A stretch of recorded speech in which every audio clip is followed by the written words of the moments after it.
Economics. इस economics के बाद में हम 12th से एकदम स्ट्रेस फ्री हो जाएंगे। तो लास्ट पेपर भी हमारा स्ट्रेस फ्री होना चाहिए कि नहीं होना चाहिए। तो मैं आज के इस वीडियो में आपको इकोनॉमिक्स सब्जेक्ट के लिए बिल्कुल स्ट्रेस फ्री कर रहा हूं। तो आप लोग पूछ रहे हो सर कैसे आप स्ट्रेस फ्री कर रहा हूं। तो मैं आज आपको जो 1 मार्च को आपका इकोनॉमिक्स का पेपर है वो पूरा इकोनॉमिक्स पेपर का गारंटीड क्वेश्चन इस वीडियो में आपको मिलने वाला है। क्वेश्चन नंबर 1 से लेकर के क्वेश्चन नंबर 6 तक सारे क्वेश्चंस मैं आपको देने वाला हूं। सिर्फ आप लोग ये वीडियो को पूरा देखो और इस वीडियो को आपको सारे फ्रेंड्स के साथ में शेयर कर देना है। क्वेश्चन नंबर 1 से लेकर के क्वेश्चन नंबर 6 तक आज मैं आपको पूरा इंपॉर्टेंस देने वाला हूं और ये जितने भी इंपॉर्टेंस मैं आपको देने वाला हूं वो 1 तारीख को आपके इकोनॉमिक्स के पेपर में जरूर दिखेंगे। सो गाइस क्वेश्चन नंबर 1 अगर हम लोग देखते हैं ओसीएम, एसपी, बीके तो वहां पर 10 क्वेश्चन अपने को मिलते हैं। A B C D E F G H I J 10 question मिलते हैं। ये जो इकोनॉमिक्स है टोटल कितने चैप्टर्स है? टोटल 10 चैप्टर्स है। 5 चैप्टर माइक्रो इकोनॉमिक्स के, 5 चैप्टर मैक्रो इकोनॉमिक्स के। वो 10 चैप्टर में सिर्फ हमको 6 क्वेश्चन करना है। कौन सा 6 क्वेश्चन करना है? Fill in the blanks, option दिया रहेगा उसका आपने को ढूंढ के आंसर लिखना है। कंप्लीट द कोरिलेशन, कोरिलेशन को कंप्लीट करना है। Give economic term, economic term आपको देना है। Find the odd man out, एक ऑड मैन आउट को आपको उसको हाईलाइट करके देना है। Complete the following statement, statement दिया रहेगा उसको आपको कंप्लीट करना है। असर्शन एंड रीजनिंग क्वेश्चंस, ये सबसे ज्यादा अगर आपको डिफिकल्ट लगेगा, आपको जिसके लिए पढ़ना पड़ेगा वो ये क्वेश्चन है। इस क्वेश्चन को आप लोग ध्यान से पढ़ना है। ये क्वेश्चन अगर आपने कर लिया तो आपका 20 आउट ऑफ 20 मार्क्स बहुत सिक्योर हो जाता है। और ये जो ऑब्जेक्टिव्स है आपने को 20 मिनट्स में कंप्लीट करना है। Make sure that chapter number 1 से लेकर के चैप्टर नंबर 10 तक आप लोग आपके ऑब्जेक्टिव्स बहुत अच्छे से करो। एंड आई विश आप सभी को 20 आउट ऑफ 20 आपके ऑब्जेक्टिव्स में मिलेगा, जिससे आपके परसेंटेज को भी बूस्ट करेगा। तो ऑब्जेक्टिव्स गलती से भी अपने दोस्त के भरोसे राइट लेफ्ट यहां वहां से मत करो, अच्छे से प्रिपेयर करो, ठीक है। अकाउंट्स के बाद वैसे हमारे पास में छुट्टी नहीं है, तो लग जाओ ऑब्जेक्टिव्स में। 20 आउट ऑफ 20 अपने को स्कोर करना है with in 20 minutes. So guys सबसे बड़ा कंफ्यूजन है बच्चे लोग का, क्या हम लोग क्वेश्चन नंबर 1 के बाद में क्वेश्चन नंबर 6 अटेम्प्ट कर सकते हैं क्या? यस डेफिनेटली आप लोग क्वेश्चन नंबर 1 के बाद में क्वेश्चन नंबर 6 अटेम्प्ट कर सकते हो। सो क्वेश्चन नंबर 6 हमको यहां पर आता है डिटेल आंसर। 3 आंसर अपने को पूछेंगे, 3 में से 2 अपने को लिखना है। सबसे पहला जो मैं फिक्स आंसर आपको बताने वाला हूं, law of demand, law of DMU, law of supply. इस साल ज्यादा चांसेस आपका डिमांड और डीएमयू पूछने का है। तो आप लोग को ये दोनों आंसर बहुत अच्छे से करना है। सप्लाई भी करना है, मैं ये नहीं बोल रहा हूं कि सप्लाई बिल्कुल नहीं करना है। ये 3 लॉ में से एक लॉ आपको कंपलसरी पूछेगा। डिमांड एंड डीएमयू आप लोग बहुत अच्छे से करना है, क्योंकि ज्यादा चांसेस इस साल है कि आपको यहीं से पूछेगा। अच्छा sir demand and supply and DMU तो हम लोग कर लेंगे, लेकिन इसके अजम्पशन भी करना है और एक्सेप्शन भी करना है। अब आप लोग का एक और कंफ्यूजन है, सर अगर एग्जाम में अजम्पशन पूछे तो क्या एक्सेप्शन लिखना जरूरी है? यस जरूरी है। अगर आपके पास में टाइम नहीं है हेड पॉइंट के साथ में अंदर का मसाला लिखने के लिए, तब एक्सेप्शन के सिर्फ हेड पॉइंट लिख लो। अगर एक्सेप्शन पूछा तो अजम्पशन लिखना जरूरी है? यस जरूरी है। एक्सेप्शन लिखना, एक्सेप्शन का पूरा हेड पॉइंट के साथ में अंदर का मसाला लिखना, अजम्पशन के हेड पॉइंट लिख देना। 8 मार्क्स के लिए आता है तो ये लिखना बहुत जरूरी है। जितने भी 7 क्वेश्चन आपको यहाँ पर दिख रहे, मैं गारंटीड आपको दे रहा हूं, 100% बोल रहा हूं, आपके बोर्ड्स के एग्जाम में 2 क्वेश्चन इसी में से दिखेंगे।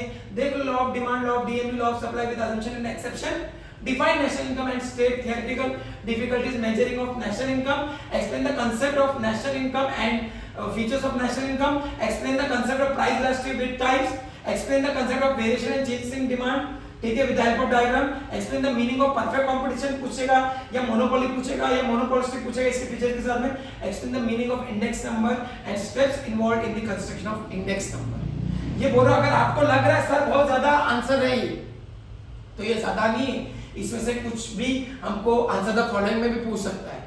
तो इसको बहुत थरली करना है, ये बहुत ज्यादा इंपॉर्टेंट है। और मैं आपको बोल रहा हूं 100% गारंटी कि अगर आपके बोर्ड्स के एग्जाम में क्वेश्चन नंबर 6 आएगा तो आपको इन्हीं क्वेश्चंस में से पूछा जाएगा, तो इसको बहुत थॉरली कर लो।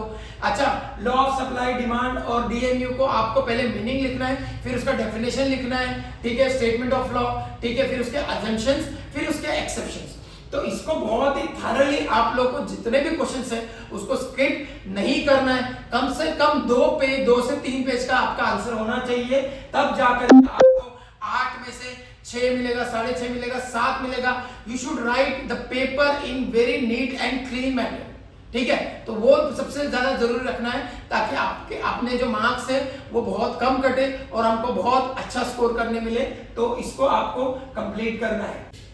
सो गाइस, क्वेश्चन नंबर 1 के बाद में हम लोग ने किया क्वेश्चन नंबर 6, फिर हम लोग जाएंगे क्वेश्चन नंबर 5, 4, 3, 2, 1, ऐसा उल्टा हम लोग जा रहे हैं।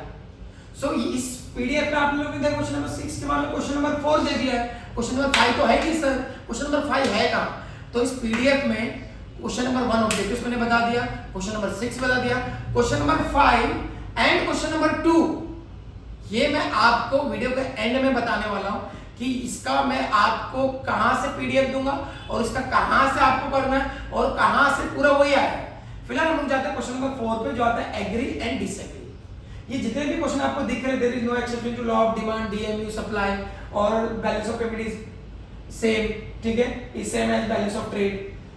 ये 11 यहाँ पर काफी ज्यादा इंपॉर्टेंट है। अगर आपको ब्लर दिख रहा है तो मैं आपको नीचे पीडीएफ अटैच कर दूंगा, उसमें से आप लोग देख लेना, ठीक है। सो एग्री एंड डिसएग्री का 1 मार्क्स मिलता है, रीजन का 3 मार्क्स मिलता है। अगर आपका एग्री डिसएग्री राइट रहेगा तो आपका रीजन चेक होगा, अगर आपका एग्री डिसएग्री रॉन्ग रहेगा तो रीजन चेक नहीं होगा।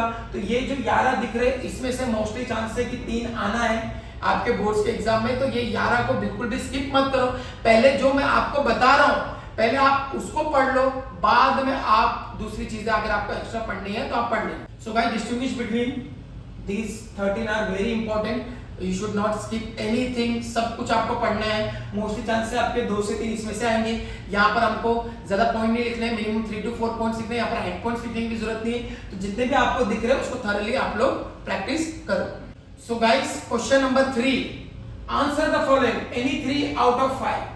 तो यहाँ पे आप जितने भी देख रहे हो ना, इसमें से मोस्टली चांस है कि आपको 3 आपके बोर्ड्स के एग्जाम में आएंगे।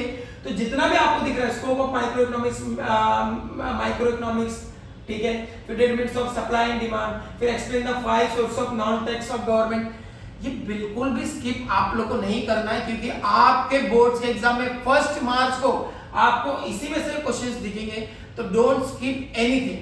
अच्छा, क्वेश्चन नंबर 1 मैंने आपको बता दिया, क्वेश्चन नंबर 3 बता दिया, क्वेश्चन नंबर 4 बता दिया, क्वेश्चन नंबर 6 बता दिया, ठीक है। अब यहां पर आपको 2 क्वेश्चंस नहीं दिख रहे इस पीडीएफ में, that is question number 2 explain the following concept and question number 5 table, figure, diagram, जो कि बहुत ज्यादा इजी है। अगर वो कहां पर मिलेंगे आपको, वो मैं आपको डिस्क्रिप्शन बॉक्स में पीडीएफ अटैच कर दूंगा, आप लोग उसमें से ही करो। आपके कंसेप्ट भी उसी पीडीएफ में से आएंगे और आपके डायग्राम भी उसी पीडीएफ में से आएंगे। आपको जितना भी मैंने बताया है इस वीडियो में, मैंने बहुत ज्यादा लंबा करने की कोशिश नहीं किया। मैं ये नहीं चाहता कि मुझे ज्यादा व्यूज मिले या ज्यादा ये हो। मैं ये चाहता हूं कि जो भी मैं आपको बता रहा हूं आप उसको अच्छे से समझो, आप उसको अच्छे से पेपर में लिखो, अटेम्प्ट करो। और अगर आपने मेरी बातों को सबको फॉलो किया तो आप इजीली 80 आउट ऑफ 80 स्कोर कर सकते हो। अगर ऐसा भी कोई बच्चा है जिसने अभी तक इकोनॉमिक्स नहीं पढ़ा है, ऑब्जेक्टिव्स कर लो 20 मार्क्स के, कंसेप्ट कर लो 6 मार्क्स के, डिस्टिंग्विश बिटवीन कर लो 6 मार्क्स के, ठीक है। उसके बाद में आप लोग वो पैसे, टेबल, डायग्राम वो कर लो। आप लोग ऐसी इजीली स्कोर कर सकते हो। आप 50+ इकोनॉमिक्स में काफी इजी है, सिर्फ टाइम मैनेजमेंट का आपको ध्यान में रखना है। तो guys, question number 1, question number 2, question number 3, question number 4, question number 5 and question number 6 सबका इंपॉर्टेंस मैंने आपको दे दिया है। अभी आपको क्या करना है, ये सारी चीजों को फॉलो करना है अच्छे से एंड इसको प्रैक्टिस करना है और इस वीडियो को ज्यादा सारे फ्रेंड्स के साथ में शेयर करना। आपने अगर मेरे पुराने वीडियोस भी देखे इकोनॉमिक्स के, तो ये जो वीडियो है ये सबसे ज्यादा इंपॉर्टेंट है और सबसे ज्यादा शॉर्ट वीडियो है। तो अभी के टाइम पे इकोनॉमिक्स के लिए आप सिर्फ इस वीडियो को ही फॉलो करो। और हमको आप इंस्टाग्राम पे भी फॉलो कर सकते हो, स्मार्ट एजुकेटर एकेडमी पे, ठीक है। YouTube पे सब्सक्राइब करो अगर अभी तक आपने सब्सक्राइब नहीं किया है, क्योंकि आने वाले टाइम में आपका पूरा एडमिशन का प्रोसेस, आपको जो 13, 14, 15 में CET का जो आपको एग्जाम देना है, वो सारे अपडेट्स, वो सारी पढ़ाई इसी चैनल पे होगी।